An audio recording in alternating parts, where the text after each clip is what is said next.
Hello everyone, it's Spirelli and welcome back to the Banner Saga. So we just headed out from the village. Look at the food freshly placed in supply carts. What's all this about, you ask Atlee. The clansmen are trying to help as much as possible now, she says. Whenever they can, they'll forage for nuts and berries or fish and hunt. Why didn't I do that before? She hands you a piece of fruit. They may not know how to fight, but they can keep us alive by keeping us fed. 10 supplies, that's wonderful. So yeah, that was like in the first game I had like what, 1,000 people, but they're all just eating the supplies that I bought in cities. A crowd begins to cheer from one of the longships as a man struggles with his fishing net. As his catch nears the surface, some voice concerns. Close enough to make out a light shade, what looks like fur or hair in the net.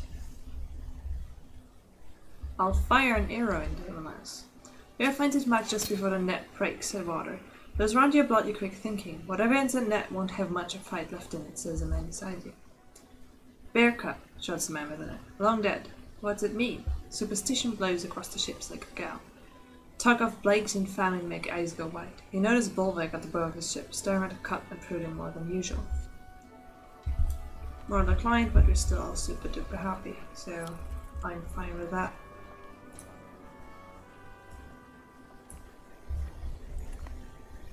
A desperate-looking lot of adults and a Val stand on the shoreline, waving you down. You probably look similar going anywhere with either. They look hungry, but can they be trusted? So I said, I'm not gonna help everybody that I come across. I'm going to ignore them. Eyes ahead, you say, and the rows continue without pause. You could feel a quiet stare from the shoreline, but move on. Yeah, she's not gonna help everybody if she's seen what that got her dad into. She has learned from his mistake, and she has learned from how to handle things differently, or to handle things differently. Also, I think the two people that are advising her here are a bit more harsh. Shots from one of the rear long ships grab everyone's attention. The quick construction is proving faulty, and the ship's taking a lot of fast. Search on the bank and all the ship almost in captivity, you consider your options.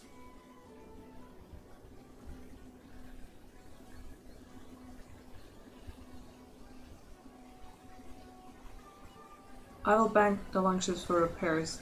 That might mean that we have to fight again, but we can do that. Ropes are thrown to those aboard the sinking longships and is hauled toward the back. A few threats appear but keep the distance. Their clawing ice and strange hums unnerve the caravan as workers make necessary repair. All the client.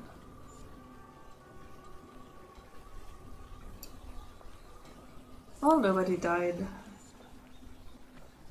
So that's cool. I think there's a village up ahead. Smoke from a village catches everyone's attention and the longship begins to slow.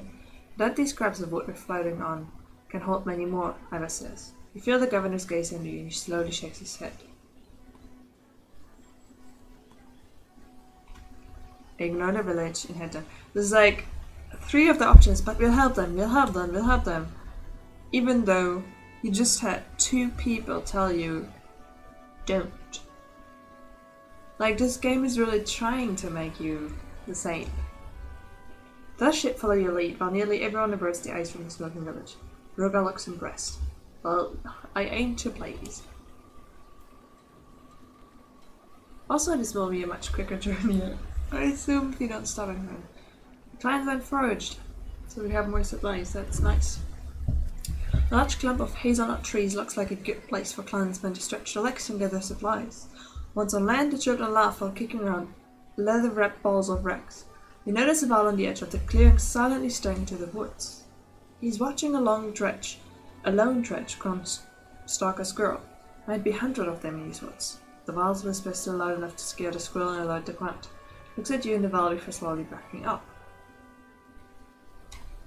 I'm an amazing shot, so I'll kill it before it alerts others. Your arrow wedges in between 2 plates of stone armor and the trudge cries out in a strange warble. It runs, eluding your second shot before disappearing in the trees. The Val, who made no move to chase the threat, says, "We'd better get everyone to stop looking for food and head back to the boats." He sounds vaguely irritated. Everyone watches the shoreline in silence, but no sign of dredge force is spotted. Some complain about running from a single dredge, but most just stay quiet and vigilant. Always moral declines.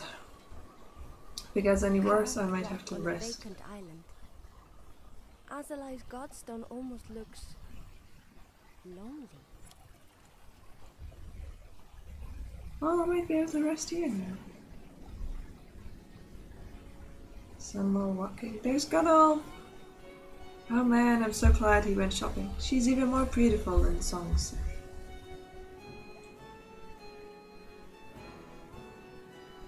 She seems captured.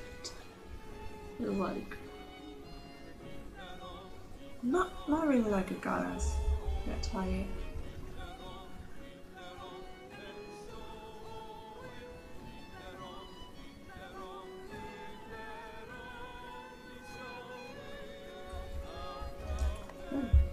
The clansmen involved admiring the godstone and you notice some are missing.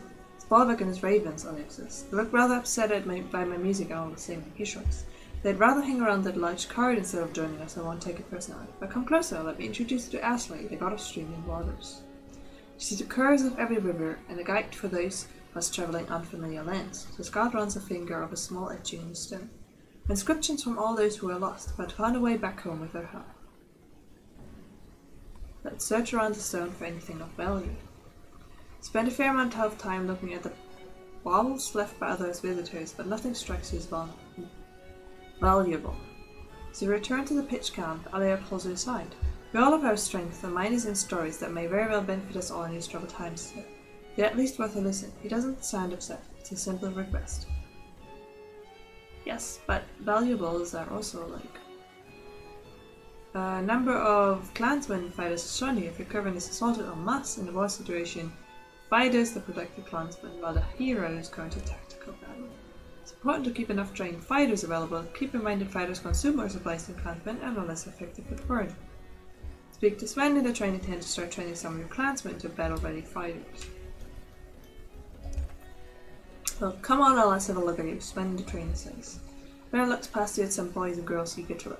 Teaching fighting to the young, Sven muses. They won't go back to hunting and foraging for food, you know. Sure want to go through with this? We need the protection.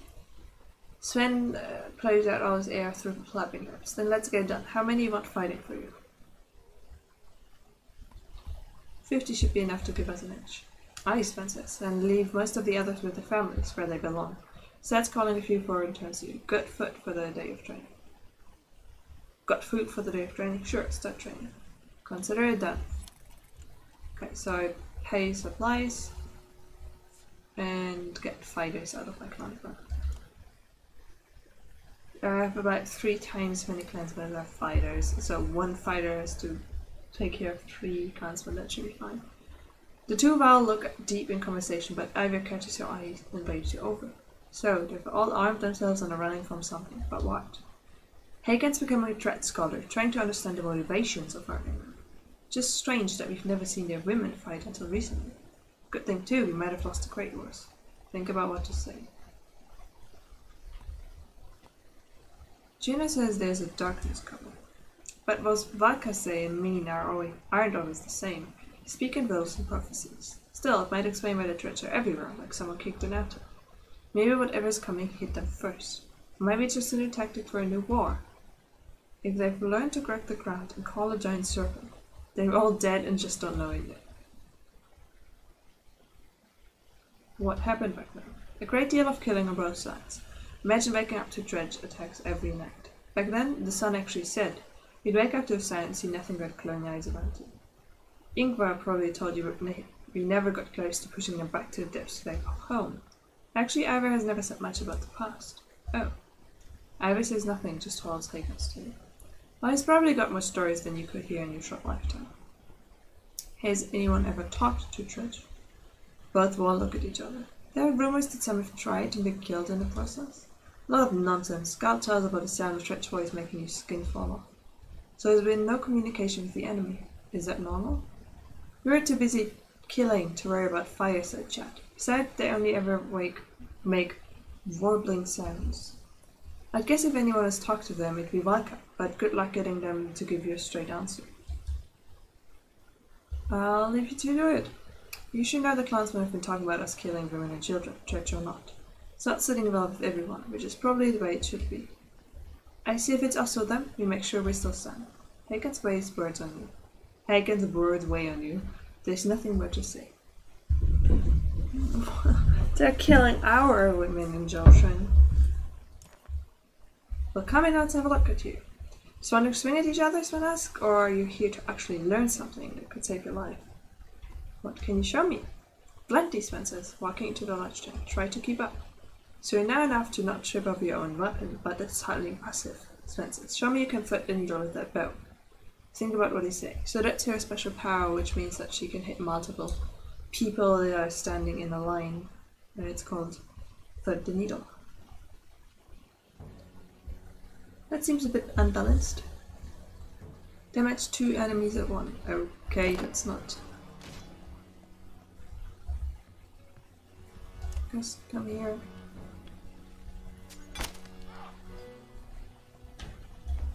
I'm just gonna go here and have the people line up.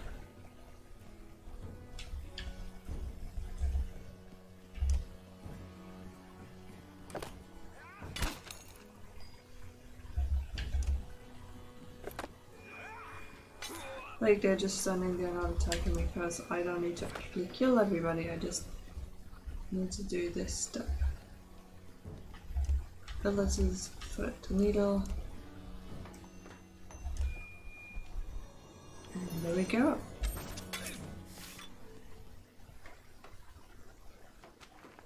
I did it! Success! And I even get renowned for this. So that's the cool thing. The training has changed to they actually demand you do something with the skills that you have. And on top of that, they reward you for doing it. So there's real incentives and guidance in what to do. So I really enjoy the training sessions here. Let's rest a bit so they're happier and then head out again. I didn't do another training session because it usually says, you know, come back after a bit, just learn something, so rest a bit and then come back. Time on the Grand Blanche is proving too much for the children. They're climbing ropes, interrupting rowers, and constantly leaning over the sides to touch the water. Some violent clansmen look annoyed.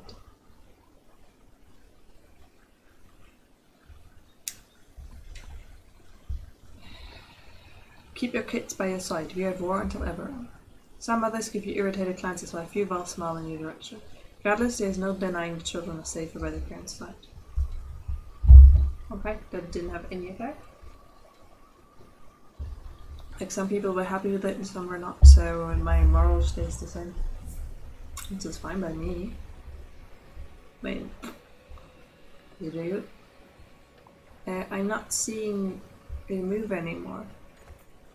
The sheer cliffs and boulder-strewn water of the southern bank dictate the longship's course.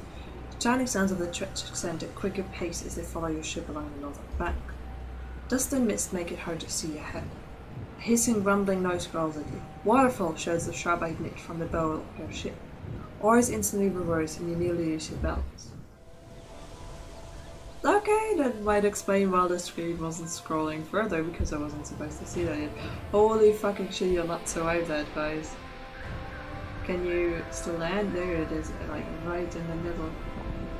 And there's a hefty stream. And everything's crumbling apart. So this was a good game. I really liked it. I enjoyed how short it is, how very compressed. You know, you play a little bit and then you all fall down the waterfall and die. The roar of the approaching waterfall clouds your thought. The ships struggle, but their light weight makes them able to pull away from the river's deadly current. The thought of what more clansmen riding down ships would have done makes you shiver. Oh my god! The game constantly pushes you toward, no, I'm gonna save people. Oh, look, there's more people. Oh, there's a burning village. We should do it. And then they're like, well, actually, you don't have more people there, so you're good. The remaining ships row and pull hard, heading for the dredged light northern bank. In the haste, the vessels smash against the sharp split rocks as they push towards the shore. Some fighters are thrown from the boat, sinking in mud under the weight of their armor. The longships are too spread out to command on a unified land. Amid the chaos, you look at those nearby. Chris, stout Valvaria, and a few others like him look ready to rush the dredge. Bulwark and his company are close to you, hauling the sealed card of the ship. You consider your options.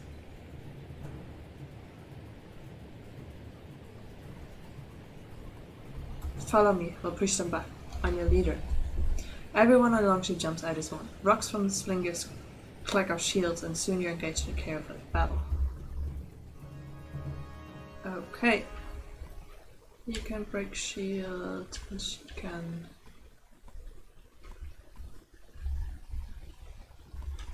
move you one ahead. Can I promote you? What are we going for? Puncture, yes please. And then some more attack power. Can promote some more. Yeah, bam, I am level 7. I have a bonus hit chance.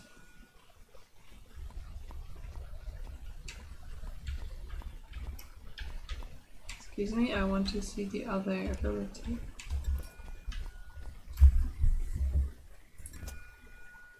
Bonus crit chance, yes.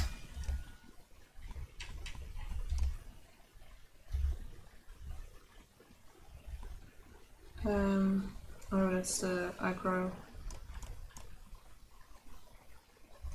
which makes people kill you. Gunnulf had that in the first part of the game, and so he wasn't that lucky. Fight with everything you've got. Okay. Could you come over? Could we please stay together?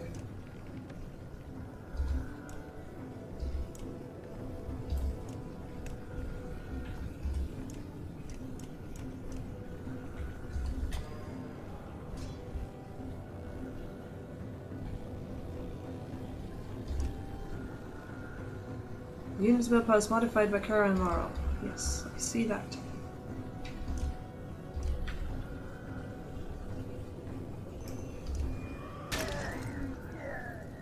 Oh, he has an item that pushes back enemies if he hits them hard enough.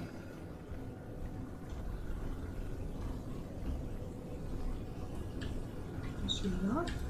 Oh, only she goes here.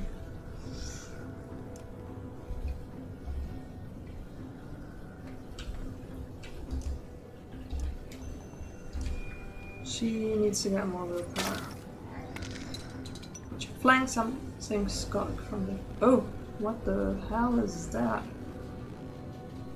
Don't walk into it. I think he's gonna do his magic.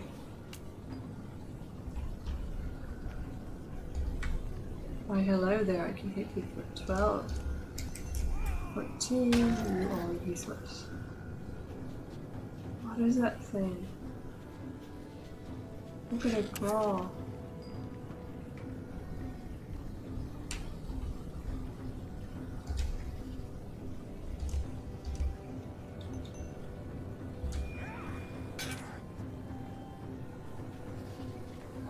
The second one. I don't like that.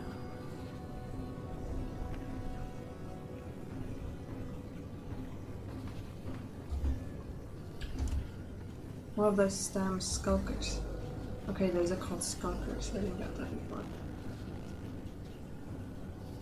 So what's also new, I think it's new to this game, is that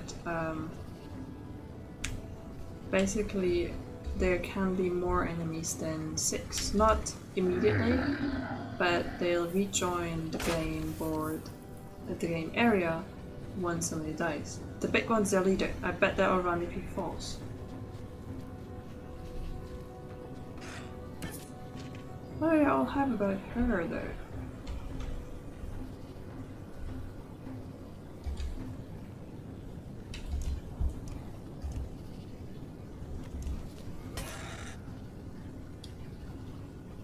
Okay, so let's go for her.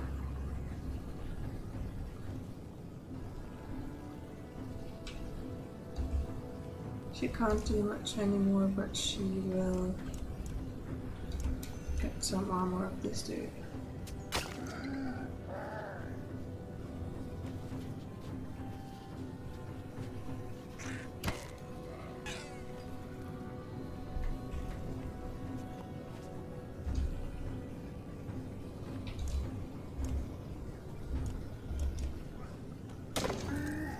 Crit for 30 damage. Nice one.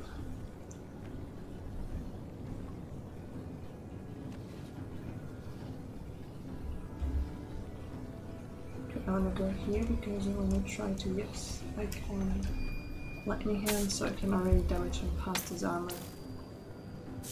Which is really nice because then he can attack less well. And I wanted to go that far because if I couldn't have reached him, I could have hit that dude. It's 3.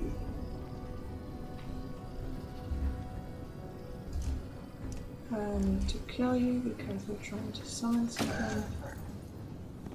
Yeah, so now I have all the crit stings, so things will turn out a bit different than in the first game. Where I didn't have the crit for some reason. But so everything was very clear. I always knew if I go there, hit him for 5, I'll hit him for actually 5. Now this time around, if I go there and I hit him for 5, that could mean 5 and it could mean 10.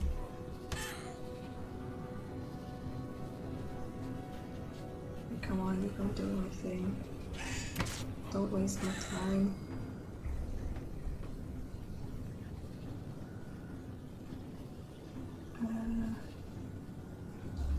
Sure. No fighting ability. Okay.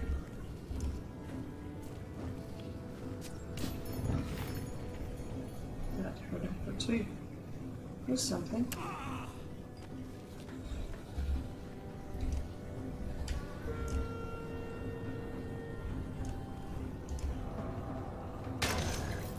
So unfortunately, he just got hit and he was finally able to reach there.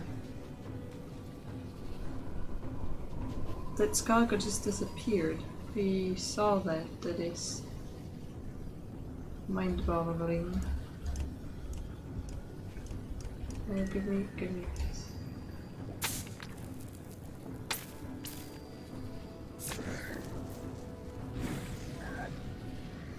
He has 1 life left.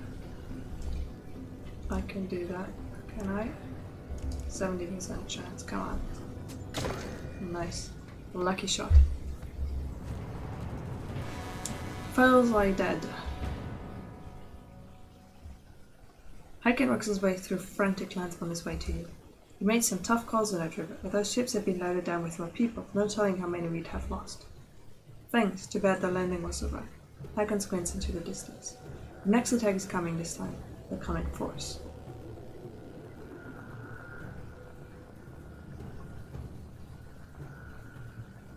What do they want? They seem keen on our supplies, but that can't be it, can it?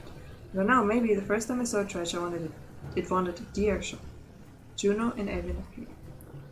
There may be a way out of this situation. A gamble to be sure, but we believe it's our only chance. Gods, it's bad when lack option is the only chance. Worse than that, I can't promise everybody will make it. Juno gives Ivan a look. So, what's the idea? Avon sighs. With Juno's help, I think I can get us across the chasm, but but it won't be easy, for me or the caravan. I need to help Avon and calm these people so they are ready to march when he is ready. We need to keep this area clear of treasure at all costs. The sound of a war horn cuts her off and everyone turns to look. The treasure assault begins. Alet, Hakan, you know what to do. What are you doing? It looks like the force you trained is roughly the size of the enemies. This could go either way, but a victor here will protect most of your gods. Juno and Avon moved to the cliff's edge. Hakan, surveying the battlefield, says some supply barrels could make a few barricades for defense, otherwise it'll be a straightforward assault. You consider what to do.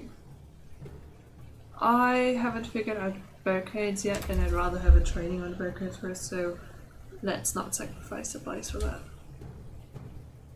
Okay. You understand Hagen's reasoning, but sound the call to attack regardless. Okay. So, who can come with me?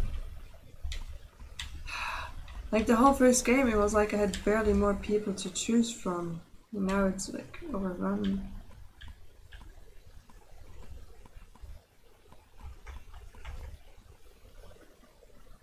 Okay. I think we're good. Fighting! What are you doing? How are you? Hold him up, this will take time. Yes, yes, but what is he doing?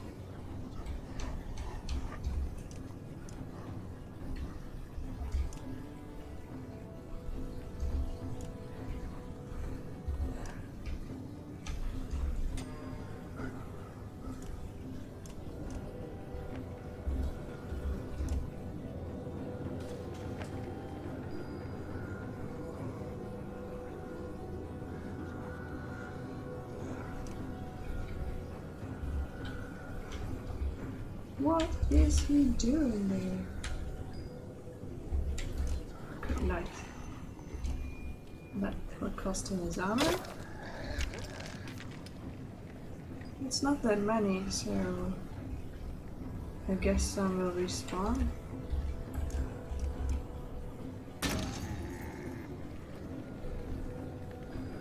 Oh look, on here you can see the others fighting.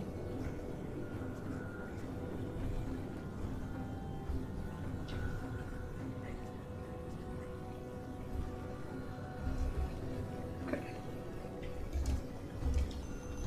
I'll go over here. Is that him? Yeah, there's more coming. It was like, otherwise that would have been too easy of a fight. You must keep the treachery way of doing that, okay? You do whatever you're doing. Oh, that was... okay. That was okay, actually. Lured into the rescue.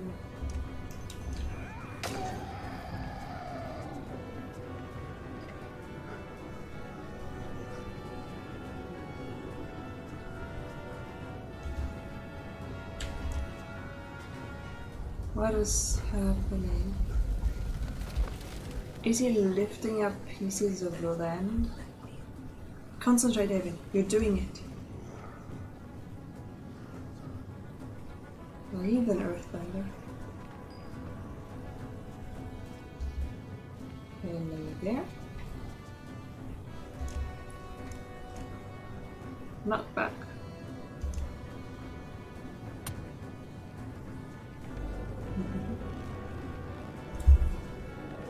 And two more, of course. Maybe we're gonna start in the sun or something.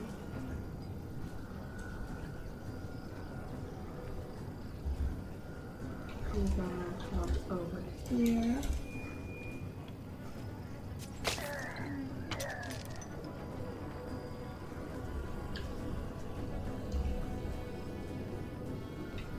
And here I need one round attack.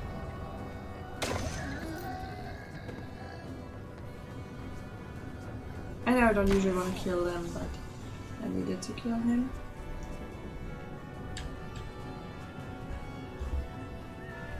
Or he was trying to summon somebody. You're doing it? You're actually doing it. There's land masses of things. Almost, but we still need more time. That's cool. We got this. You can trust in me.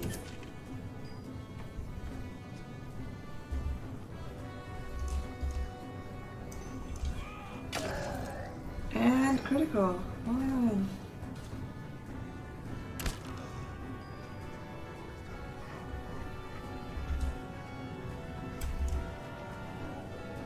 We got this.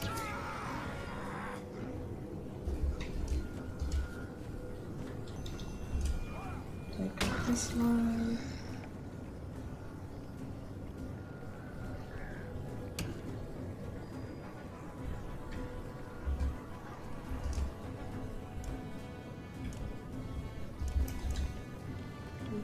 Armor.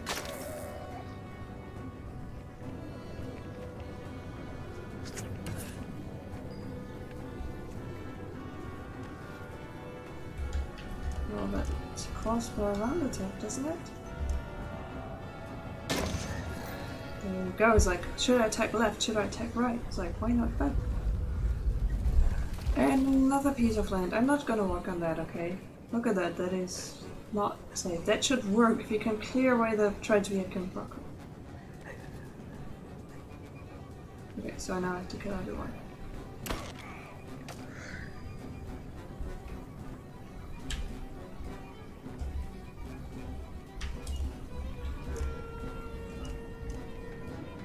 Oh, I didn't even look at her other ability. I wanted to use that next round. Because she has a new ability now.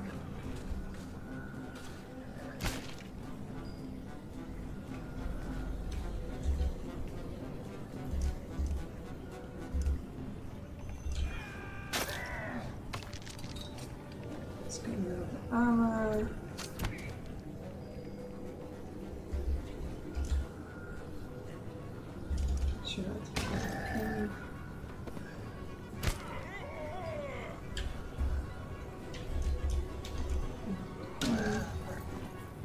He looks impressive even with just one arm. You can do it. Hello. And done. But I stand with it. I don't want to walk past that. Seriously. Tuna walks under the flooding land, cradling a kid goat in one hand. She looks strange but beckons their families to follow. Shout for everyone to start moving, but the fighters and clansmen alike remain motionless. Large chunks are bobbing in mid-air, like ship at sea as everyone unsettled. Finally, Ava takes the reins of a yoke followed with a supply cart and walks out onto the first spouting stone. Support allows without issues. We go this way or the church kill us all. His words are punctured by slingers, stones, flattening you to the ground only feet away. Men pick up their children and start running. The current animals quake and plead in the frenzy. Val push through the crowd while others fight to follow in their wake. Frightened Wop trembles a few and knocks a couple more from the ledge before everyone is strangely pacified. Even you feel a sense of calm and settling in your earth. 5 clansmen. Look at this! Look at it! There's more floating up! Holy shit! Oh my god! This is surreal! This is crazy! The wounded and elderly struggle to make it onto the floating rocks while fear of the bridge paralyzes the legs of others. Threats give chase, crossing the bridge without hesitation.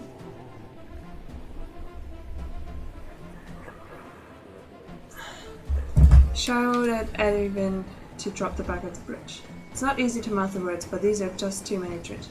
But Edwin seems unresponsive, Junior nods to you. He watches the floating stones nearest the land tremble and chop back into the treasure, taking all standing there with them. Sight is terrifying, but you turn and urge the others to keep moving forward. I hope I'm making good decisions here, but you know, it's like I lost some, but wouldn't I have lost more otherwise?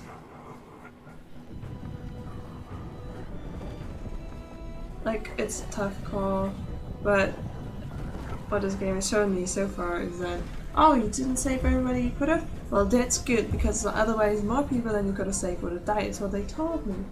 So it wants me to make those tough decisions like that, but it's still tough, and I always like, you never know when you cross the line. Adrian is growing visibly weaker. Meanwhile, many in the caravan are sunk by witnessing family members fall to their death. The effect is spreading.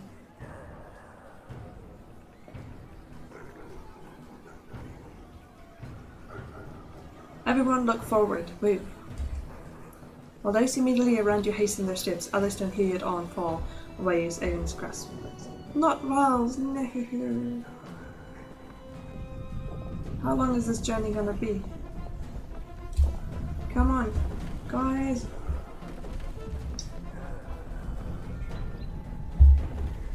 Come on. You should like literally run for your lives. Is there an end to this? Stones behind the caravan are falling faster than the raisins one in front. The rear clansmen are pushing forward in panic. Warwick shouts, knock some of these people over the edge before we all go down. People gasp and flee from him. We are carrying too much, Ava says. We've got to get rid of something before that man trucks us on to the death. You look around and see only people, food, and the massive cart that the ravens are hauling. Only 2 of those are an option. Warwick throw the cart over the edge. Before the Vulcan response says, absolutely not. Her distraction affects Avian, who falls to me. The entire bridge shakes and stone fall around you. Clansmen scream as they fall to their death. Junior scrambles back to inside and the shake stops. Warwick snorted. Should have left those people back on the other side. At least they could have died fighting. The crowd continues forward in a fog of fear and worry. Well, what is in that to make it so goddamn important, huh? Is there? Yes, there's a city over there. Oh my god, there's an end to this. Guys, keep pushing. We're almost half the way there and we can do this. There's a city in sight. And honestly, now it looks just a bit further even. It looks like the people are not at risk of falling anymore that much. Because there's a long way behind the caravan.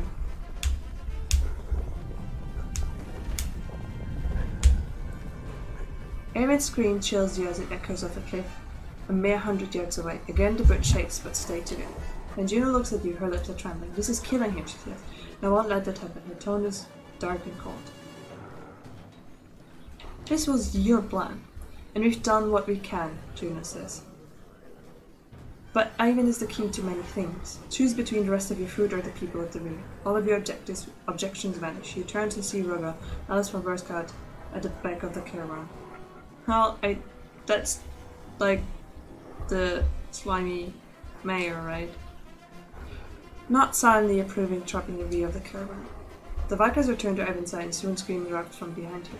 Turn in time to see people falling by and Ruga pulled to safety by one of his guards. As the rest of the caravan pushes forward in fear, the governor glances at you with suspicion. No, it was not because of you. Totally not. It's all cool with buddies. You approve of my decisions. You like me. You have advice to give to me. Don't look at me suspicious. We're friends, right? Oh my, that is nerve-wracking. I do not want to do that again. It's just like, what do you want to do? Want to lose more people? How do you lose less people? Want to throw all your food and starve to death? Is that what you want? Can't we just throw that gigantic card race at? Watch your steps. It's hard to believe we made it across that chasm. Now we find what's left of Ormstad. Okay. A great trade town at the fork of the Ormsau River. How many lives must have been lost here? Looks like a few buildings might have made it. Yeah, that's great. So it's called Chasm. Whatever caused the chasm completely destroyed the place.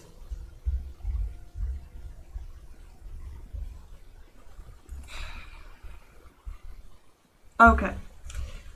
We are gonna stop it at this. We made it past that chasm. We're in a burned city. I don't know what we're gonna expect here, find here, but we'll see that in the next video because... Oh my! That is nerve-wracking and I still like... Like, the game is showing me that it's not the best idea to take everyone with me all the time in the first game because it's like, hey, there's bandits. I fall for that trick and I take them, but you know, it showed me like, maybe don't take the bandits, but now it actually showed me like, maybe don't save the innocent either, because you're just sacrificing more people later on. And you don't know the future, so how do you make that decision? So, I'll see you with more tough decisions in the next one.